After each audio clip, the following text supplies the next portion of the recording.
আসসালামু আলাইকুম।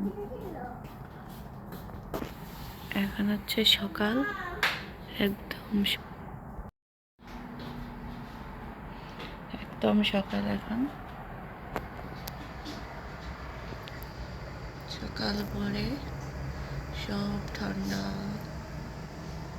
কোনো মানুষ নাই, সবাই হচ্ছে কেউ কেউ কাজে যাচ্ছে আর কেউ কেউ হয়তো বাসায় ঘুমাচ্ছে।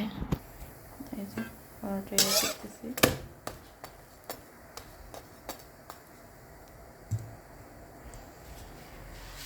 আর হচ্ছে দুধ চা। কার কার ফেভারিট?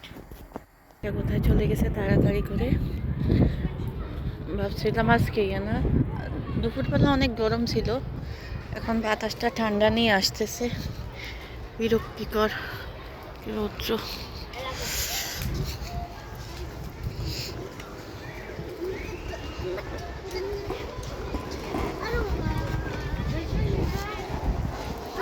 এই যে চলে যাচ্ছি আমরা বাসার দিকে এখন, অতিরিক্ত ঠান্ডার কারণে।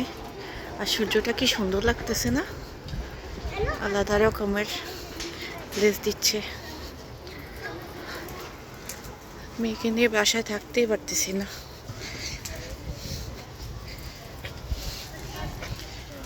অনেক রৌদ্র চোখে লাগতেছে।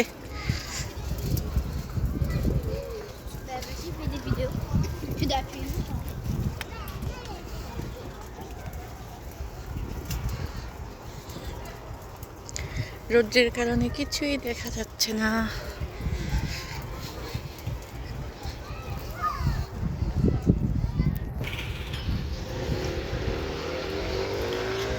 এই যে সূর্যের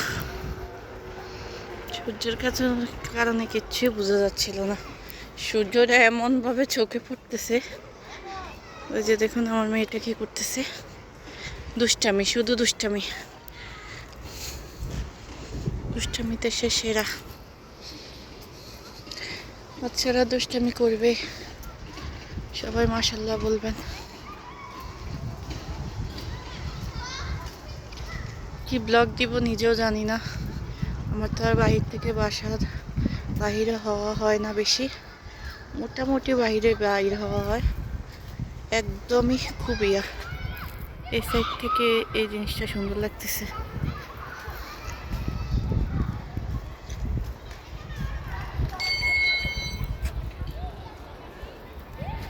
ভালো লাগতেছে সব।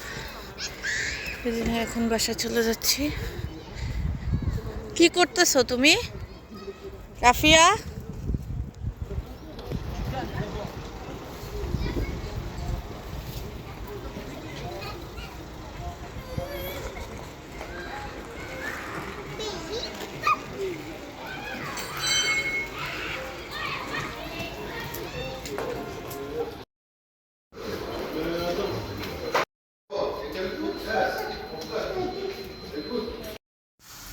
এই যে কুয়েজেট আর আলু একটা দিয়ে, চিংড়ি মাছ দিয়ে এমনি রান্না করব। আলু দিয়ে মাছ দিয়ে রান্না করব, রুই মাছ দিয়ে, কুয়েজেট দিয়ে, তারপরে আলু দিয়ে চিংড়ি মাছ দিয়ে যে ভুনা ভুনা করবো, এর জন্য করতেছি। মাখা মাখা আর কি একটা তরকারি হবে। পেঁয়াজ বুনে নিচ্ছি,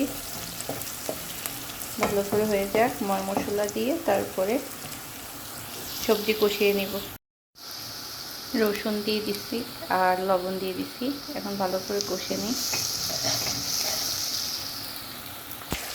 একটু পানি দিয়ে দিছিলাম, হলুদ, মরিচ আর হচ্ছে ধনিয়া গুঁড়া দিয়ে দিলাম।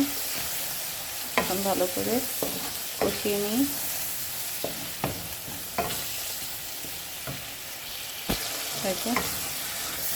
আর একটু কষিয়ে নিচ্ছি ভালো করে।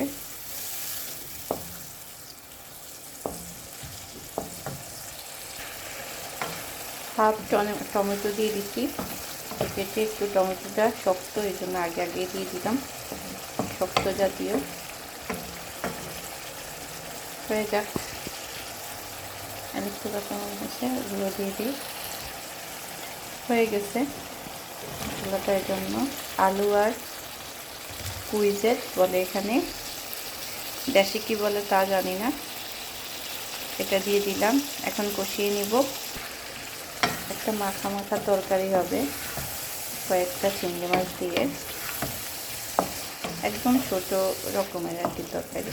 এগুলো সব মিশিয়ে যাবে, কম হয়ে যাবে।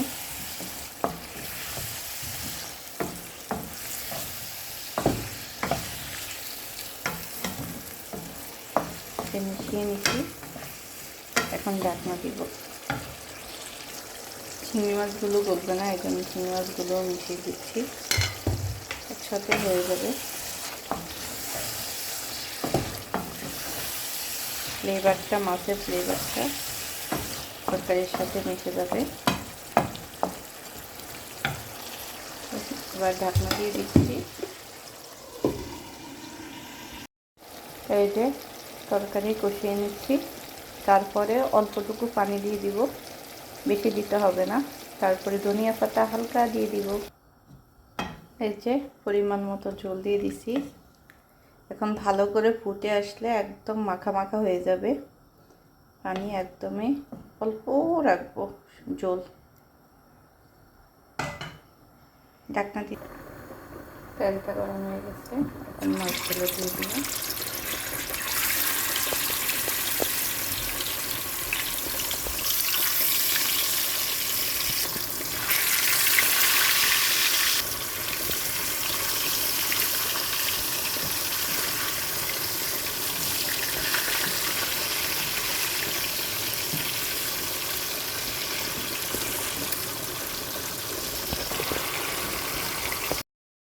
এই যে তরকারি হয়ে গেছে, এখন একটু ধনিয়া পাতা দিয়ে দিচ্ছি।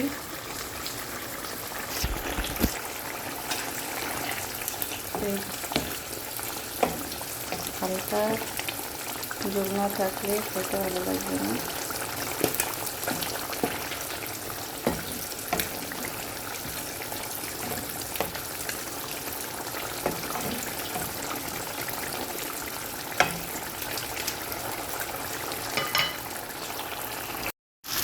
এই যে আমার রুই মাছ ভাজা হয়ে গেছে, উঠিয়ে নিব এখন।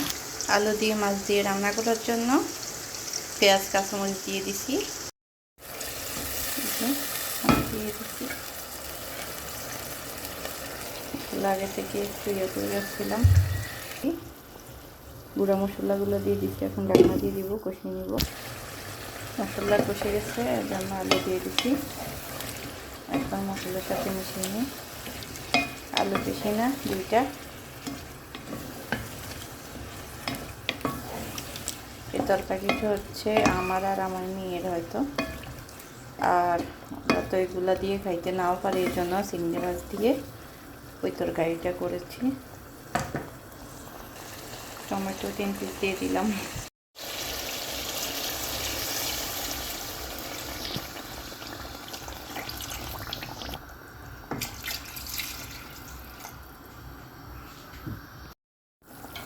পানি ফুটে গেছে, মাছগুলো দিয়ে দিলাম।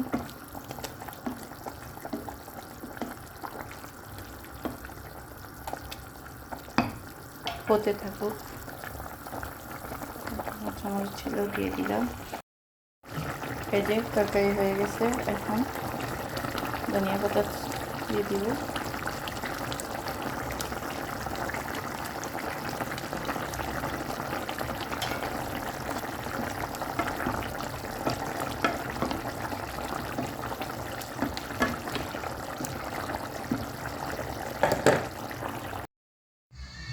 এই যে হচ্ছে আমার রান্নার লাস্ট ফিনিশিং, এখন শেষ হয়ে গেছে। এটা হচ্ছে আলু দিয়ে, রুই মাছ দিয়ে, টমেটো দিয়ে, আর হচ্ছে কুইজের আলু, আর হচ্ছে চিংড়ি মাছ দিয়ে তরকারি কমপ্লিট।